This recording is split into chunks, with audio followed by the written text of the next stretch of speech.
Hi, welcome to today's broadcast. My name's Davina. Trump has threatened Liz Cheney, or at least incited violence against Liz Cheney.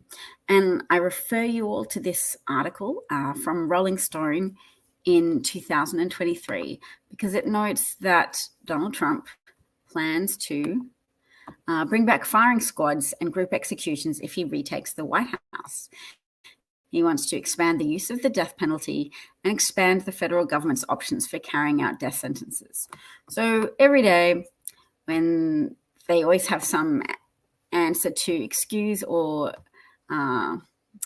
sweep under the rug Donald Trump's abusive language and insightful language, then yes, that's when you know it's time to bring out the facts. So let's see, what else have I got? I can share the article.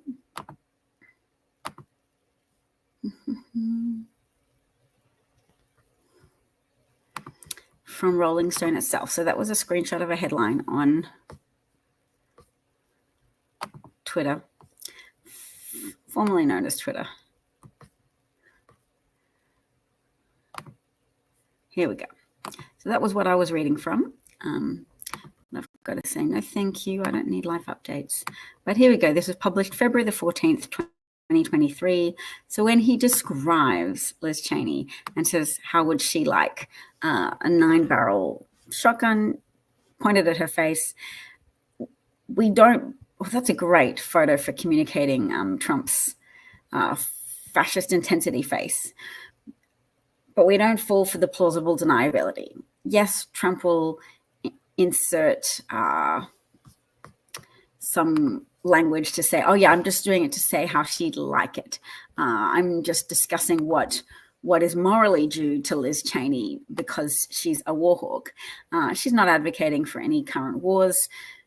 There's no reason to have her put before a military tribunal, as he's recently suggested he wants to do. What crime would Trump want to put Liz Cheney before a military tribunal for? And he doesn't need to specify because his followers know it's for being Trump's enemy. And we should know with people who support Trump, they're going to get caught up into a version of reality that's very untethered from facts. And that's the nature of fascism. It's exploiting lies that have taken hold in some people's consciousness, whether it's a lie that they're extra authentic, that they're from a superior race, that their whiteness and their religion and their anything entitles them to some kind of special treatment. So to people who feel a sense of loss, who feel a sense of cognitive dissonance, to people whose unease is activated by the underclass succeeding at something.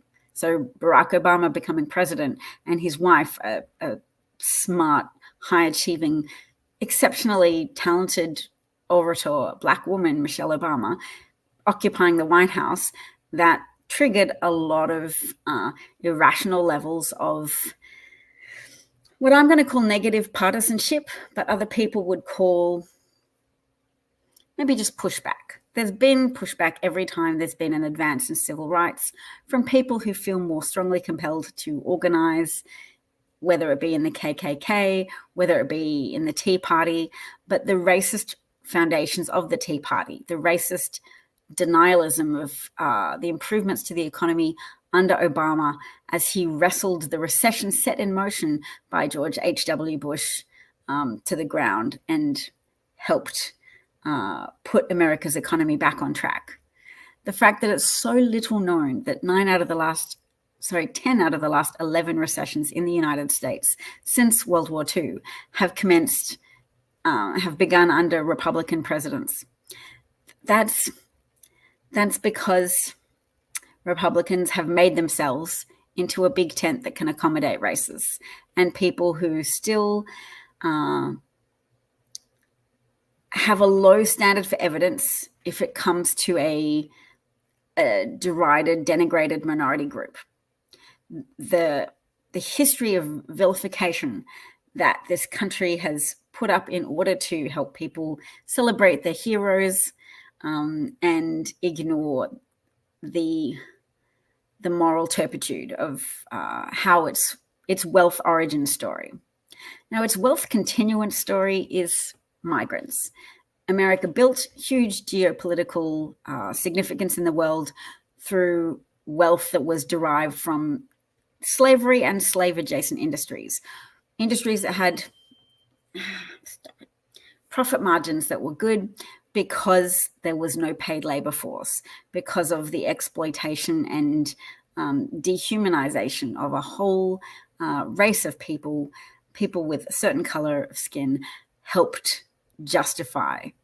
And religion was also brought on board to help justify the superiority and inherent leadership of white people, who then enslaved. And even when they had it pointed out to them that it was morally unacceptable, even when they found that on some level they heard those arguments and said, yeah, it makes sense. George Washington freed his slaves in his will, but he couldn't bring himself to do it during his lifetime because it made his life comfortable. And while he lived, he didn't want to sacrifice. He couldn't bring himself to sacrifice that comfort. And consequently, America's racist origin story and racist continuance story is people who are motivated to keep history books from being accurate, to keep the origin stories nice and tidy. Even George Washington's home in Mount Vernon, a historical site, they released TikToks. I saw one. A white lady was dressed in 18th century costume and was showing how oxen could be used to as a tractor before the invention of mechanical forms of transport, such as tractors, that these oxen could be loaded up with a device that could harness the mechanical energy of oxen moving forward, dragging stones, to cart stones out of a field, to make it plowable, to make it fertile, to allow for agriculture to flourish.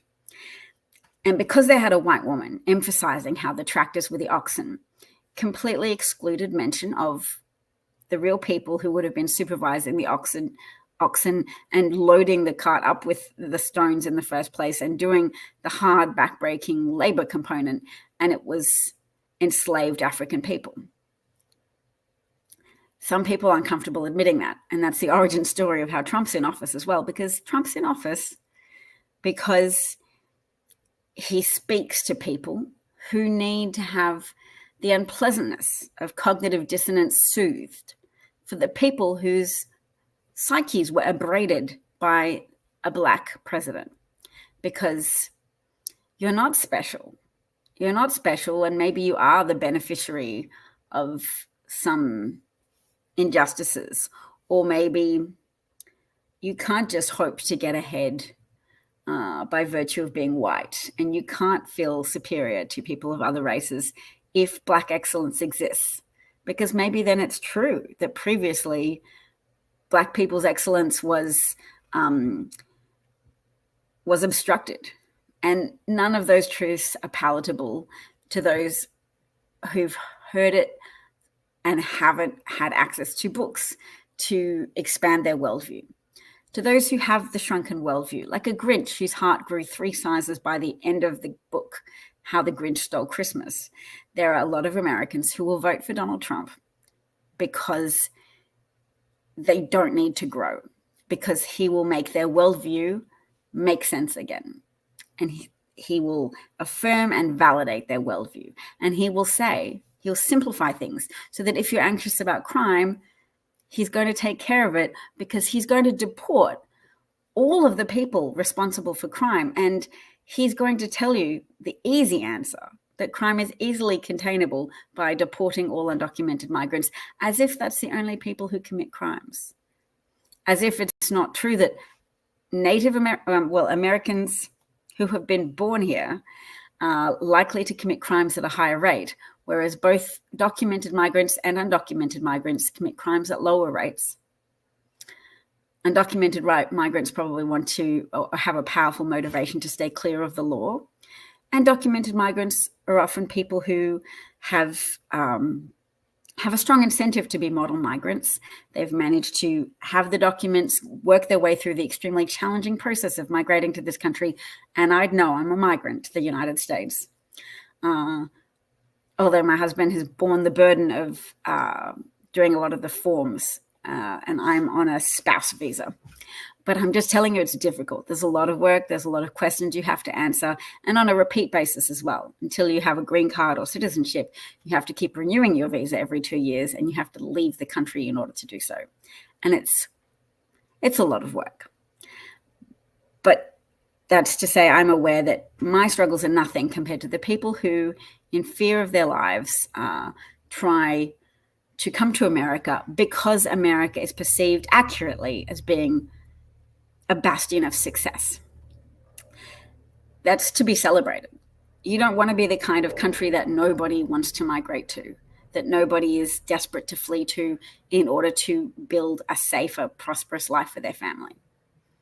So if you see migration as a side effect of America's success, and you don't go there coming to take from us, if you know that migrants, undocumented migrants, pay about $65 billion of tax a year because many of them have things called individual taxation identification numbers, ITIN. You can look it up. You don't have to have a social security number to pay tax.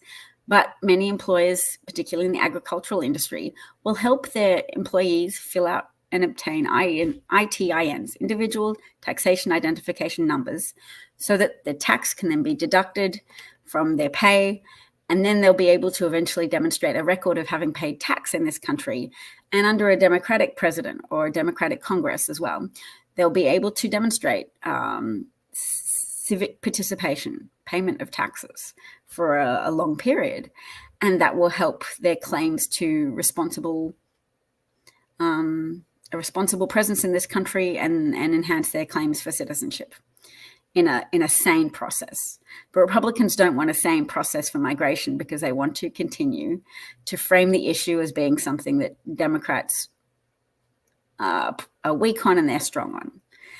And it's sad that not enough people know that Donald Trump asked Republicans to sabotage the bill that was to be passed in it was passed by the Senate, I think, because Senator Langford, a staunch Republican, helped create this bipartisan bill that had money for enhanced border security and enhanced detection of drugs, if any drugs are people carrying drugs that cross the border, fentanyl, et cetera, to strengthen the border, it being an issue for many people, because they do want to feel that at least, even if you are okay with America being a magnet for migrants, you still want to be done in an orderly fashion. You want the immigration courts to be appropriately funded, not starved of funds, so that they can process people's claims for asylum in a timely fashion. And Donald Trump's job, for his own agenda, is to cause people to feel aggrieved and to overlook that Trump influenced MAGA Republicans to sabotage that bill and to deprive border guards of the increased funding and to hold out for a better deal under Trump. Because border guards that keep quiet about what a betrayal it was to have that bill snatched from legislative passage is for Trump to flatter the border guards. I'll give you something better when I'm president. You'll have leave to play Call of Duty, except with migrants. You can just shoot whoever you want. He's already talked about giving total immunity to police officers. So migrant communities who should be aware that your children and your presence on the streets of the United States will become a live action Call of Duty game for police officers and for border guards that Trump has given absolute immunity to, because they will be beyond the reach of the law and they will be at liberty to enact out their most violent video game fantasies of hunting people down and shooting them. And you have to be aware that there is already a culture of dehumanization of border guards who refer to undocumented migrants, people who are sometimes fleeing for their lives from violence in other countries. And they will call migrants wetbacks. They will call them, I don't even know, but I read it once and clearly pushed the negativity out of my mind. But there was a whole heap of things that they would call people in order to feel better, in order to remove the barrier to violence. So you can better hit somebody on the head with a heavy flashlight. You can try and bump somebody in your car. You can laugh as their children cry as you remove their children from them under Donald Trump's family separation policy, a policy that he came up with because for fascists, part of the emotional manipulation strategy is to empower your supporters, to make them feel like anything is possible, any violent thing. So yes, he'll bring back public executions just like it shows up on my screen here from February 2023, where they clearly had sources in the Trump. Well, let's read down and see who their sources were. Trump plans to bring back firing squads. You know it's true because you know it's the kind of thing he'll like. He frequently dang it, I'm not subscribed. The former president, if re-elected, is still committed to expanding the use of the federal death penalty and bringing back firing squads. And he asked close associates in the run-up to the 2024 presidential campaign, what do you think of firing squads? So this is the man who has already taken the life of a bunch of women and boasted about it because he removed the obstacles towards various states writing legislation. And when I say states, the states didn't write the legislation. Republican legislators wanting to gain favor with religious extremists or people whose religious convictions are founded on ignorance of how of the risks to human life that occur during pregnancy and labor, that the United States has one of the highest maternal mortality rates in the world, and that this feature is particularly dominant in states with abortion bans and abortion restrictions before Roe v. Wade was overturned. Those states with those kind of restrictions are more likely to have women who face medically unnecessary suffering. Oh, maybe my thing's not working. This does not look plugged in. Ooh, I didn't plug it in. I wonder if it's... Okay. I used to get so many comments when I broadcast on Periscope because I was more connected to the audience. But here we go. This is my special.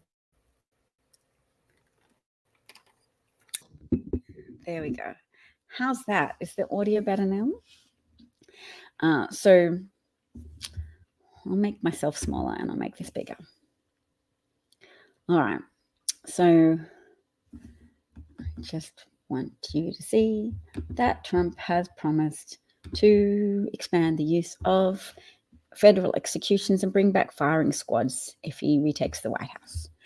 And fascism is a system for gaining power by emotionally manipulating your supporters enough so that if you do get access to power, you can then use violence and intimidation to burn down the guardrails of a normal functional democracy and install yourself in a place that's beyond the reach of the law. And you can continue to escalate violence to increase the intimidation factor and increase the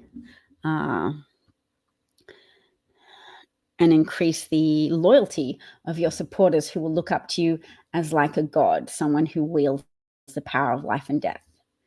And look at the Trump supporters who have celebrated Trump's incitement of violence on January the 6th, and they've celebrated those who wielded violence as martyrs who've been consigned to jail for their violence as a patriotic act on their part and advocate for their release. Ashley Babbitt can't be released from death because she tried to crawl through a broken window to get to the fleeing Congress members who were being protected by an armed police officer in a suit who had a gun, who showed the gun and made it visible, and the doors were barricaded for a reason, to protect the Congress members from a rampaging mob at the Capitol under Trump's direction. And when she crawled through the window and she got her head and neck through, she was shot. She was shot in the neck and she died. And her videos that she made herself prior to her death were of how much she hated Kamala Harris and hated Joe Biden. And her rationale for that was not sound or evidence-based. It was a hatred born of repetitive exposure to propaganda that says the US is being invaded by migrants. The US is attractive to migrants, and the US's immigration application process is clogged up from willful depriving immigration courts of funds as a re-election tactic for Republicans who want to run on claiming that immigration is an invasion of the United States, and that only they are equipped with the moral fortitude to defend the United States. Oops.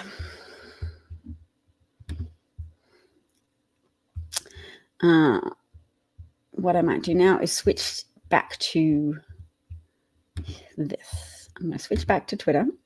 Elon Musk, of course, we've found out recently, has been in talks with Vladimir Putin for a number of years, conversations since 2022, and that makes him someone who has a vested interest, who is in a coalition with fossil fuel oligarchs that have overlapping and common interests with people like Rupert Murdoch, even Jeff Bezos to a lesser extent, and Trump, because Trump is very interested for flattery and favor purposes to kiss up to Putin, to let Putin, hello Gary, to let Putin and others who make considerable billions of dollars from the continuance of the fossil fuel and oil industry and the relative repression of renewable industries, because new energy industries do need government subsidy to be built into a solid industry. And it's our hope for our children and a viable temperature range in the future, given that increased temperatures are associated with increasingly severe and frequent extreme weather events, such as hurricanes, tornadoes, etc. And we can see those. We can see the increased flooding. We can see the increased intensity of the hurricanes.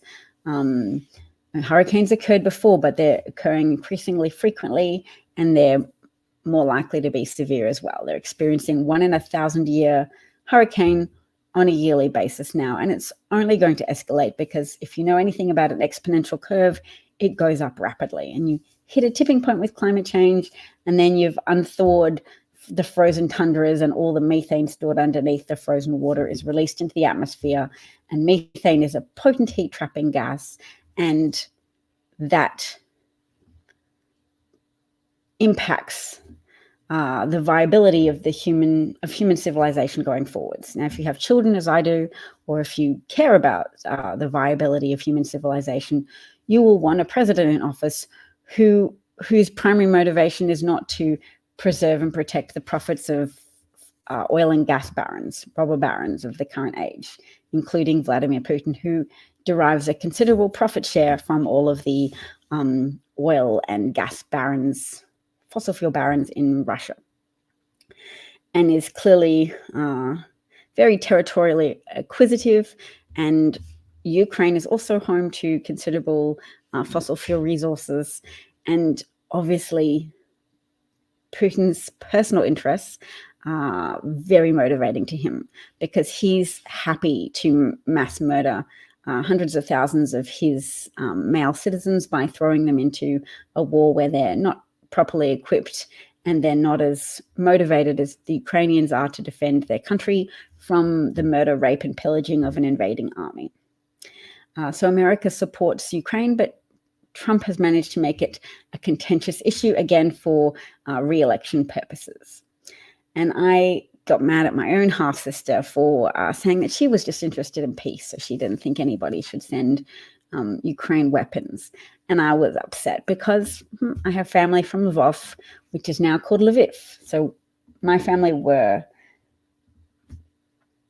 in a contentious area that across history, sometimes it's been Poland, sometimes it's Ukraine. It's currently Ukraine. Either way, I don't feel great about Russia invading Ukraine. I don't feel great about the innocent families that are targeted by drone attacks and missile attacks, because Putin directs his army not to restrict themselves to military targets, but to make the lives of Ukrainians as hellish as possible, as hellish and violent as possible. And in the savage embrace of Donald Trump by garbage-minded people who have chosen a path of ignoring his criminal convictions, ignoring that he's an adjudicated rapist, because the judge made sure to clarify that the New York crime of sexual abuse that a civil jury, 12-person jury, found him liable for is the same in common speech for rape. So he's found to have raped E. Jean Carroll. Trump owes her $88 million, and the evidence is her contemporaneous telling of this account to multiple friends who testified under oath on her behalf, saying that, yes, they gave her advice to either disclose the assault to police or to keep quiet because of how wealthy and powerful and well-connected Donald Trump was. And women continue to come forward about how Donald Trump assaulted them, all of which makes sense given that we have heard with our own ears Donald Trump's Access Hollywood tape confessing to taking whatever he wants from women. It's like, what did he say? It's like something he can't help it. He needs Tic Tacs because he just, beautiful women he can't help, he just starts to kiss them. And all the different accounts of women I've seen, Natasha, the journalist for People magazine, who was taking a tour of Mar-a-Lago with Trump when he pushed her against the wall of his kid's nursery and kissed her and put his hands all over her. And she didn't report it. She felt perhaps she'd done something wrong herself. His wife was just away for the day. Jessica leads from a plane, first class, seated next to Trump, and he put his hands up her skirt and he assaulted her, and her visceral, disgusted description of it. I should find a video of it on Twitter so I can play it, actually. Let's find it, because it's really quite something to hear it for yourself. And then what I might do, is Gary still there? Gary, what have you got to say for yourself?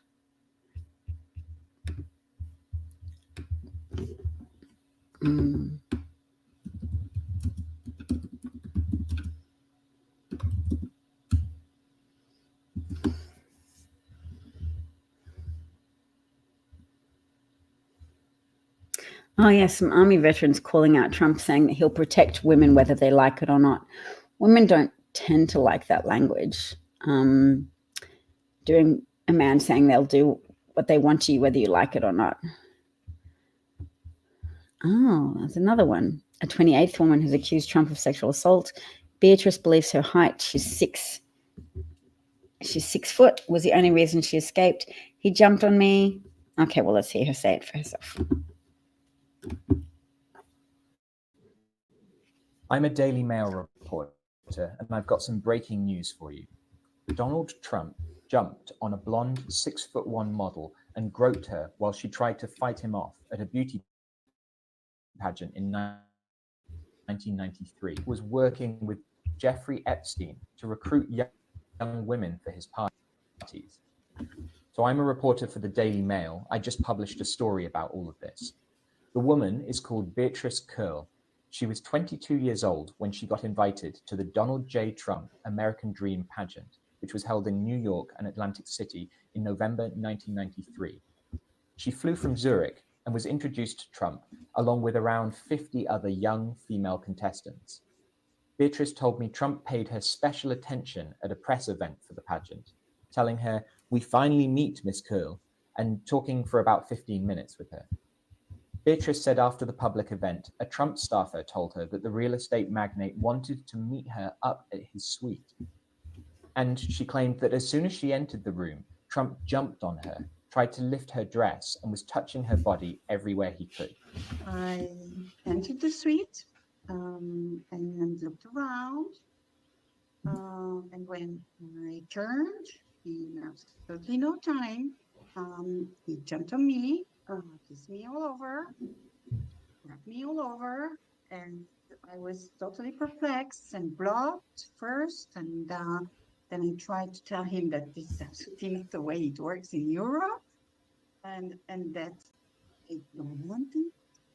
She was trying to fight him off, she said, and he only stopped when she told him, "Let's talk first." So they talked for another few minutes, with Trump still kissing and holding her hand, before she found an excuse to leave, Beatrice told me. And there's another really worrying part to this story too. Beatrice said that Jeffrey Epstein was at the pageant. Yes, that's late paedophile billionaire Jeffrey Epstein. She said he was insistent to her and to other women, offering to pay their expenses to attend parties at Mar-a-Lago, which Epstein said he was organizing with Don. A friend of Beatrice, who works in Swiss media, Pascal Kleivaz, told me that Curl described the incident to him 2 decades ago and has not changed her story. So why is she coming forward now, just days before the election? Well, Beatrice told me she gained confidence to speak out now after recently finding supporting documents like her 1993 flight tickets and her invite to the pageant while she was moving house. The only thing is, it's so horrifying to watch, knowing that this was already known about Trump, that he talked to Howard Stern about how he was happy to be an owner of the Miss Teenage USA pageant so that he could go into the girls' change rooms and observe. And all of that creepy confession stuff that he's done, either in leaked tapes for Access Hollywood or just talking to Howard Stern on the radio. None of that was sufficiently off-putting. We're not in an era where people will go, yeah, well, that's too much for me. Although for some Republicans, maybe, and those Republicans might be critical to the outcome of this election. But it is still disconcerting to know how deeply embedded a racist caste system is, in that people are so desperate to have their sense of supremacy restored that they will put their faith in Donald Trump in a psychological process that involves just discrediting every damaging detail that comes forward, every damaging disclosure from women personally that Trump assaulted them. They are able to ignore all of that because that is the degree of motivated reasoning that compels them. What they have to gain is the intactness of their psychological well-being, because it's an assault on their psychological well-being if their psychological well-being is propped up, is a table resting on legs of, I am better than people of different races. I am a white Christian, and therefore I am superior to others. And Jesus is the only true savior. Or even if they're not a practicing Christian, the idea that civilization owes all of its advances to whiteness, whereas whiteness is a construction that some people used to gain immoral advantage over others, to legitimize exploiting people en masse and deriving huge, obviously very motivating profits. And then to keep those profits, or to keep that inheritance of ego gratification. The system of Jim Crow is not as obviously rewarding on the surface as slavery. Jim Crow is having to have 2 of everything in a town, sets of infrastructure, having to have 2 water fountains because you want to maintain this facade that it will contaminate white purity if you allow white people and black people to drink from the same fountains. They had to have 2, and I only learned this from reading Cast by Isabel Wilkerson, 2 sets of Bibles in court. So there was a white Bible to swear on and a black Bible, so they wouldn't have to touch the same Bible. So if you're a white person, your hand would not have to be contaminated by touching a Bible that a black person had sworn on. Now, this is, aside from being ridiculous and degrading, it shows the level of commitment of investing in public funds that could have been spent to benefit the town, but were spent because it was perceived to benefit the town to uphold a fiction of racial superiority and to prop up everybody's egos with that. Nope, we don't have to reflect on, was slavery wrong? Was the South defeated for a good reason? No, you just uphold what you haven't been allowed to uphold because you lost the war. You want to still uphold the degradation of black people. You want to uphold your worth relative to theirs. And that towns were so invested in this. No wonder after the Supreme Court decision against segregation, no wonder you had people who lost their minds and poured bleach type of chemicals into swimming pools where desegregation activists had joined each other to have both white and black people in a swimming pool. No wonder there were towns in Virginia that closed down their entire public school system in order to avoid having desegregated schooling. Rather than have public schools that had both white children and black children attending, they closed their public school and allowed, therefore, white people with the funds to just let their children attend white Christian academies. And that is also the driving motivation behind all this so-called school choice movement.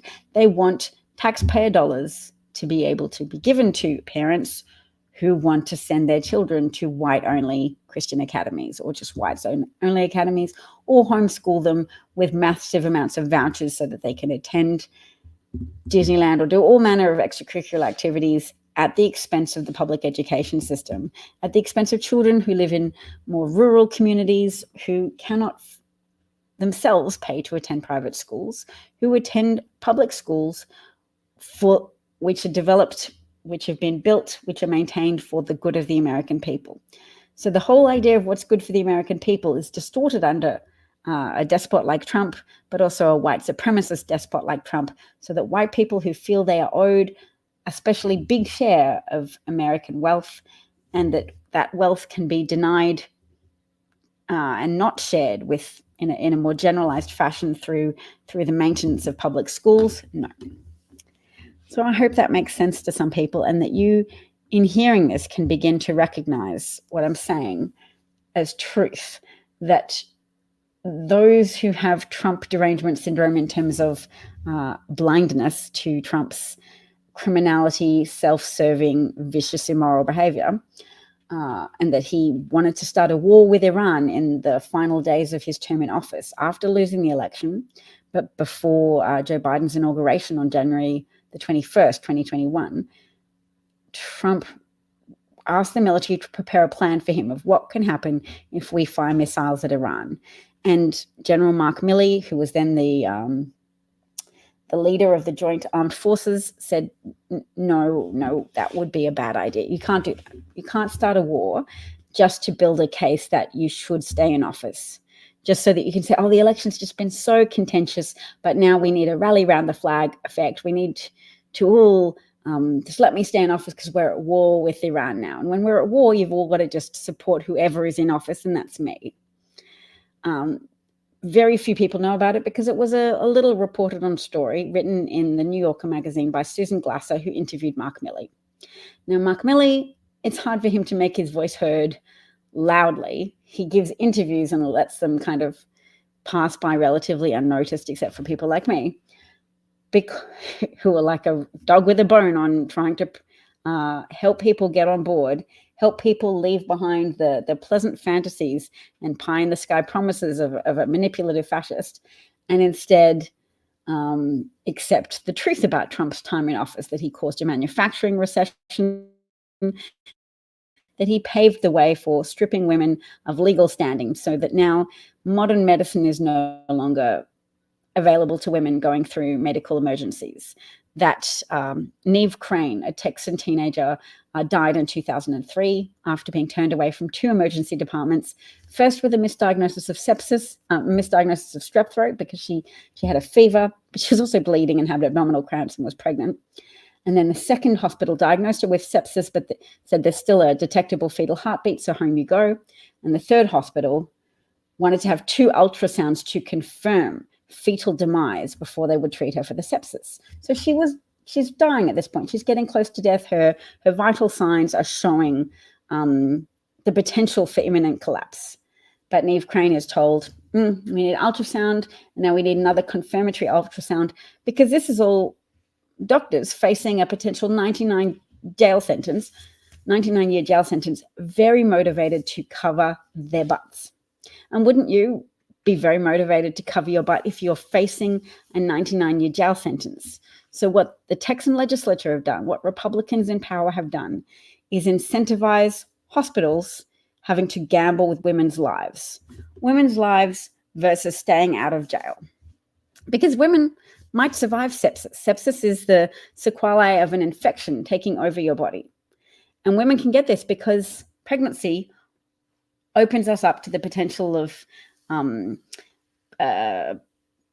septic uterus, placenta previa, severe preeclampsia,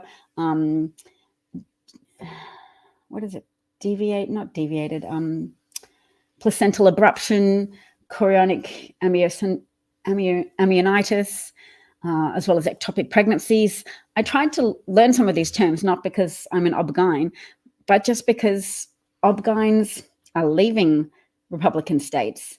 They are being, but some of them can't. Some of them are attached to their family and their circumstances. They're embedded in their lives, but they're having to take on this additional stress and this additional risk of jail sentences and license loss, and just even the stress of being investigated and prosecuted for delivering care and helping to stabilize a patient. Women are the losers in that, because the doctor's not facing jail sentence for the death of the woman. Oopsie, that's just a mistake. You didn't think she was close to death, but then all of a sudden she was close to death and she died. Nevaeh Crane, I think I was mispronouncing her name before, apologies. Nevaeh Crane, pregnant teenager from Texas, third hospital visit, was admitted. 2 ultrasounds, though, were required to confirm fetal demise, and then the sepsis. The nurses noticed her lips were turning a dusky blue color and her organs were failing at this point, and she died a couple of hours after being admitted to the hospital. Because waiting till someone's close to death is not a clear division. You're not fine. Oh, now we can see that your life is in danger, so we treat you.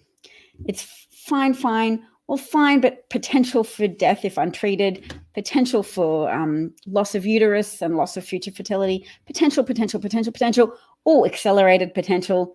Dang it, you've got scar tissue, you can't have any children, or you've been left with atrial fibrillation, or you're dead and your life is over, and you are another casualty to the Republican tendency to put women's lives in jeopardy in favor of congratulating themselves for being champions of the unborn.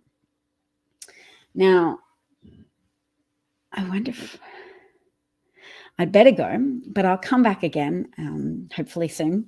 Gary says the American educational system doesn't need another Betsy DeVos in charge. Of course, Betsy DeVos is a very wealthy millionaire.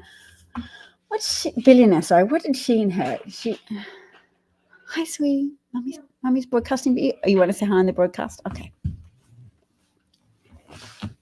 It's my daughter. And she's very pro Kamala Harris, and she's Democrat. Immigrant.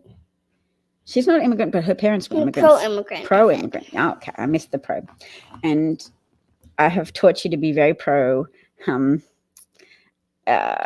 women's rights to be able to access medical care as necessary, and indeed for women's bodily autonomy, because the United Nations actually recognizes it a form of torture if you force people to go ahead with a pregnancy against their will, because particularly early pregnancy, how are you even making a case to argue that a sentient human woman shouldn't be able to discontinue a pregnancy when she's not wanting to add to her family at that point, or not wanting to begin a family?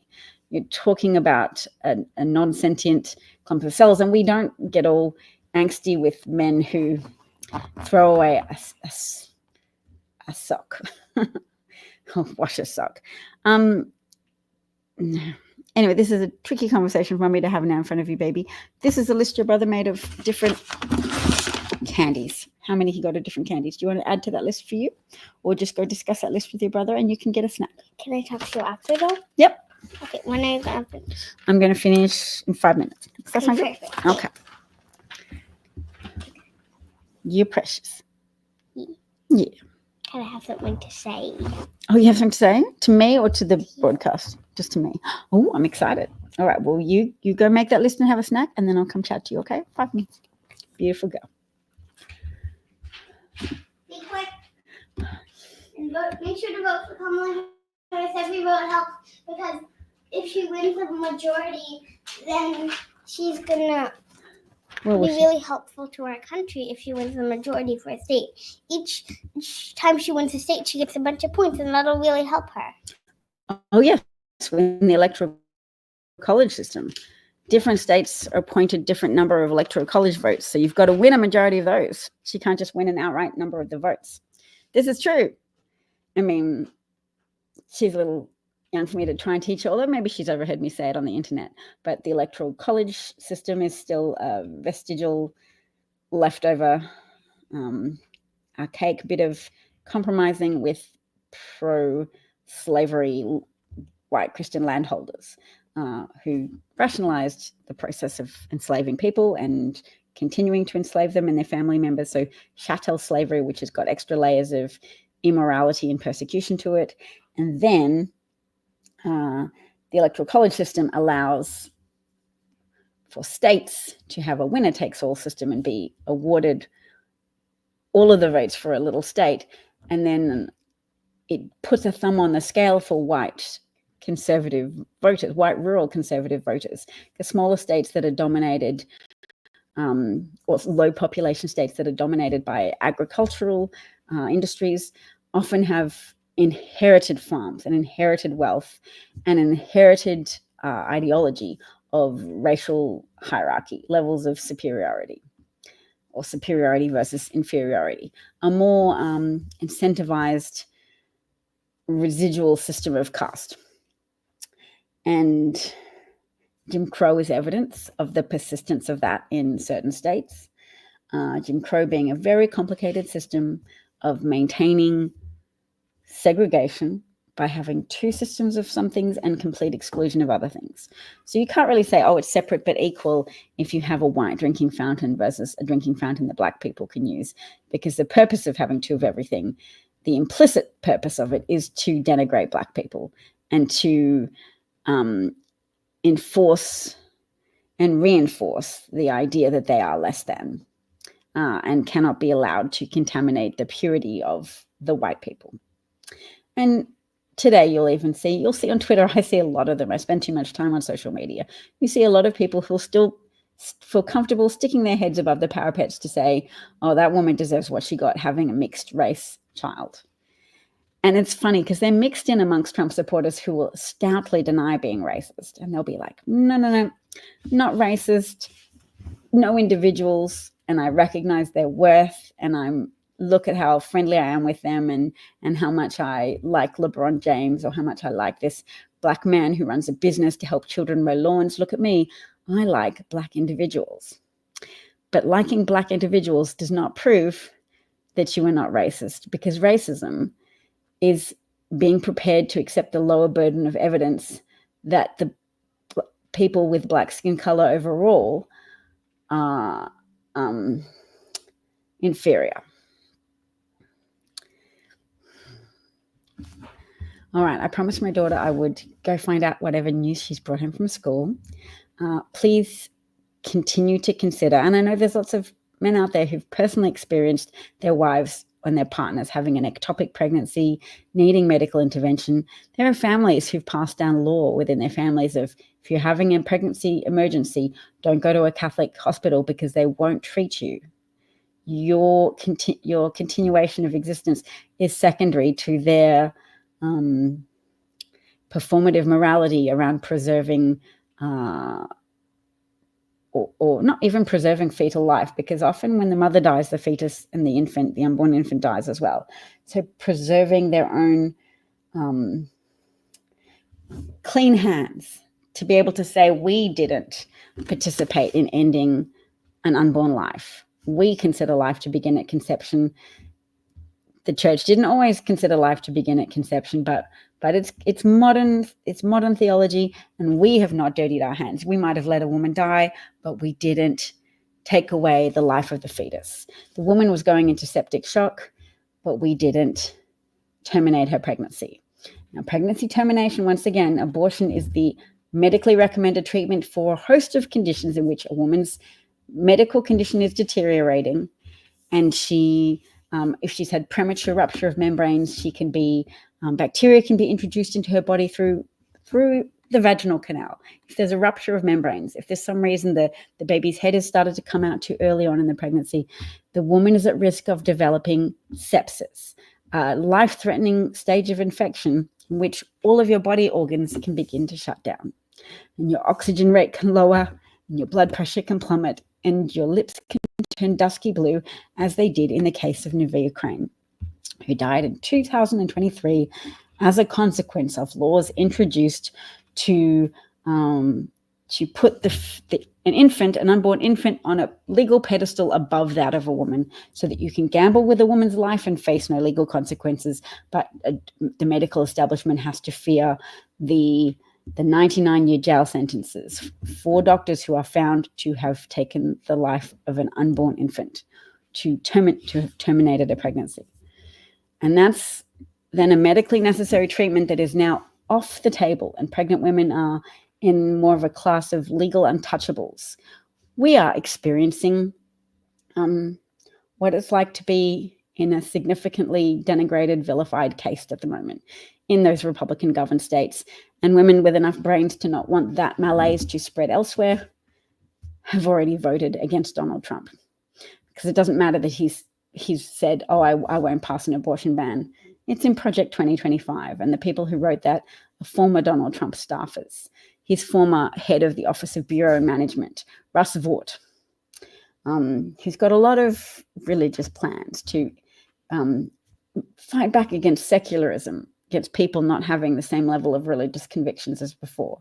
He wants to restore those hierarchical values and remove choice from women, and therefore jeopardize the ongoing life of women who experience miscarriages, pregnancy complications, etc., as well as women who are then experience a deterioration in mental health and maybe take their own lives as a consequence of being put through the torture of forced to continue a pregnancy that you don't wish to continue.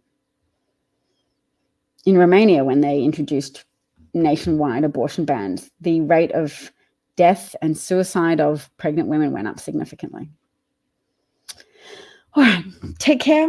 Take care. Thanks for listening. Thank you to any replay viewers. I hope everybody has a great day. Oh, and don't forget to participate in a Get Out the Vote effort. If you want to go to just Google Kamala Harris phone banking volunteer, and you'll go to a link that looks reputable. You'll find one. Pick for yourself. I can't remember what it is right now. Actually, you know what? It'll be useful if I do.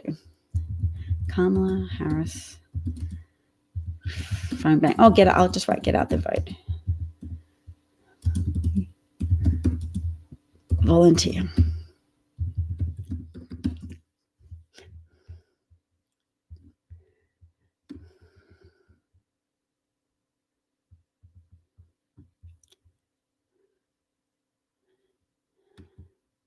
All right.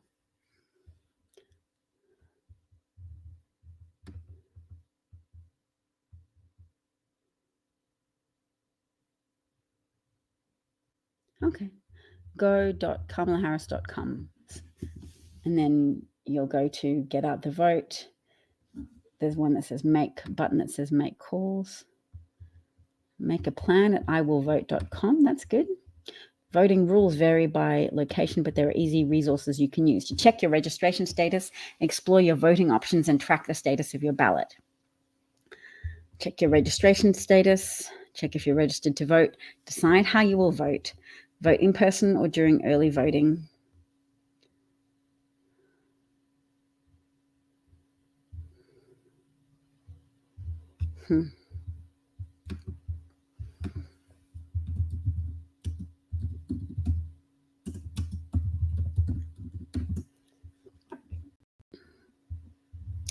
Oh, a Halloween parade depicts Kamala Harris in chains with Trump vote. Yeah, they're gross.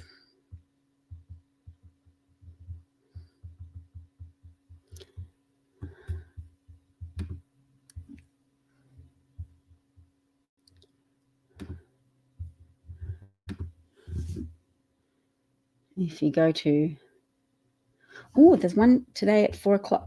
I might do it. Sign up for a shift. All right, I'll talk to my daughter and then sign up for my own shift, phone banking to help turn out the vote, because, these efforts are critical. Gary says he appreciates the time. Have a good day. Thank you, Gary. Get out to vote and bring a friend. Yes. Thank you to everyone listening. Please bring a friend.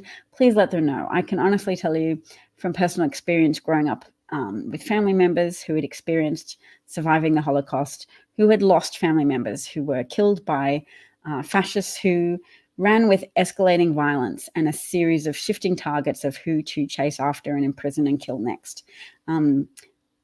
If you haven't heard me tell it already, my grandmother was only 16 years old. She was orphaned. She had to say goodbye to her parents. They ordered her to get off a train. They found a hole in the train carriage. They ordered her to get off the train, to go back, try and find her sister. They themselves went on to the camp and they were killed. And my grandmother had huge survivor guilt all her life. She migrated to Australia. She tried to migrate to the United States, but was unsuccessful. She and her husband, my grandfather, made it to Australia, had my mom. Actually, my mom was born in Poland. What am I talking about? They didn't come out straight after the war. They came out in a bit later on to Australia. And my grandmother was going to study agriculture, but then people told her Australia's got a different agricultural, it's got a different climate, it's got different agricultural conditions to Poland. So then she studied microbiology instead. Anyway, I'll go hang out with my daughter. Oh, she's coming for me. Take care. Well, say goodbye, darling. Bye. Bye. Go vote. Take Go a vote, friend. Please consider the lives of women. Not all women will be in danger, but a subset of women, and you don't want to roll that dice for American women. It's not a comfortable climate to live in. It's not a comfortable climate to get pregnant in. For those of you who are loved by women and love women, let that at least be a factor in your motivation as to whether or not to turn out to vote. Also, just so you know, fascism leads countries to go downhill rapidly, and 23 Nobel Prize winning economists have gone on the record to sign their names to a letter to say Trump's plans for the economy would prove catastrophic, drastically increase inflation, and drastically increase the debt. There's already a lightly reported on manufacturing recession in 2019 that Trump caused by virtue of his ill-considered tariffs that then helped prompt China to issue retaliatory tariffs and cause all the American businesses that import from China to have to pay huge amounts of tax to the government, because tariffs are a tax. And those gains were those increased prices were then either passed on to the consumers or just drove the American businesses out of business. So farmers were impacted from the farming trade war that Trump started. Manufacturers were impacted by the just overall goods tariffs that Trump imposed. And then industries that were adjacent to manufacturing, storage, transport, truck drivers, etc. Lots of people were negatively impacted. And that effect would have likely grown worse, but was interrupted by COVID. And Trump's mismanagement of that is pretty legendary. Don't forget, don't put his self-serving incompetence under the carpet. Don't brush Trump's criminality, predatory nature, and just extreme villainy. Don't give him the white pass. Withhold. Look around and think of the people you love and care for and want to protect from all of the negative outcomes I've described, because they will only intensify in a second Trump term with less guardrails. And the principled people who at least thought a respectable Republican administration would keep a check on him, they're gone. They're not there anymore. You squidging me. You are. All right. Take care. Bye-bye. Bye. Vote. Bye. Vote. Go Vote. vote. Go vote, please.